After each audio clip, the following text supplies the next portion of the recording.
Olá, galera do sexto ano. Antes de tudo, lembre-se, o distanciamento social não salva apenas sua vida, mas daqueles e daquelas que você mais ama, ok? Hoje falaremos de periodização histórica, como se divide a história na sala de aula. Você já viu que a história é dividida em Idade Antiga, Idade Média, Idade Moderna e Idade Contemporânea. Você sabe o que é isso? Vamos para o vídeo de hoje. Essa divisão foi feita lá no século XIX, para que fosse mais fácil entender a história.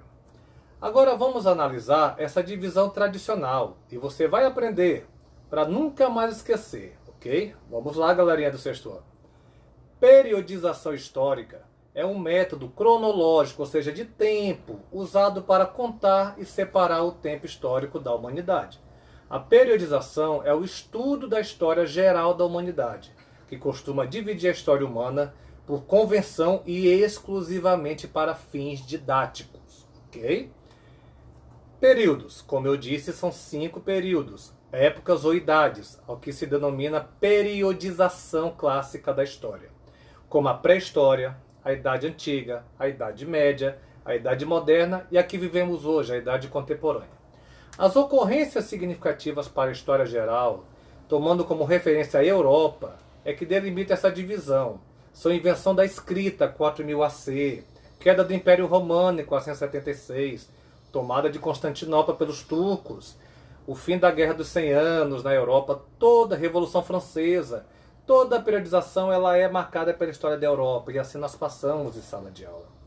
A chamada pré-história inicia-se com o surgimento do homem na Terra e dura até a invenção da escrita, advento da escrita, em 4000 a.C., lá no Crescente Fértil, tá bom? Na Mesopotâmia.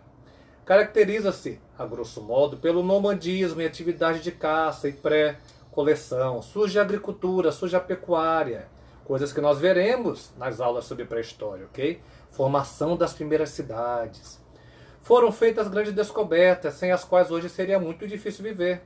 No período paleolítico, por exemplo, ou Idade da Pedra Lascada, que a galera sempre ri disso, tivemos a descoberta do fogo. No período neolítico, ou Idade da Pedra Polida, ocorreu a Revolução Agrícola, a maior revolução da história da humanidade. O homem, o ser humano, começou a praticar a domesticação de animais, a plantar. A Idade dos Metais, a fundição de metais, tá bom? Que é o último período da pré-história e demarca o conjunto de transformações que dão início ao aparecimento das primeiras civilizações. Veremos isso também. Na Antiguidade nós vamos lá para o Egito e Mesopotâmia. Tudo isso será explicado, tá bom? Na aula de Antiguidade e Primeiras Civilizações. Porque nasce então o primeiro método de escravidão. Nasce cidades, nasce escravidão, gente. Assim é a humanidade, assim é a nossa história, tá bom?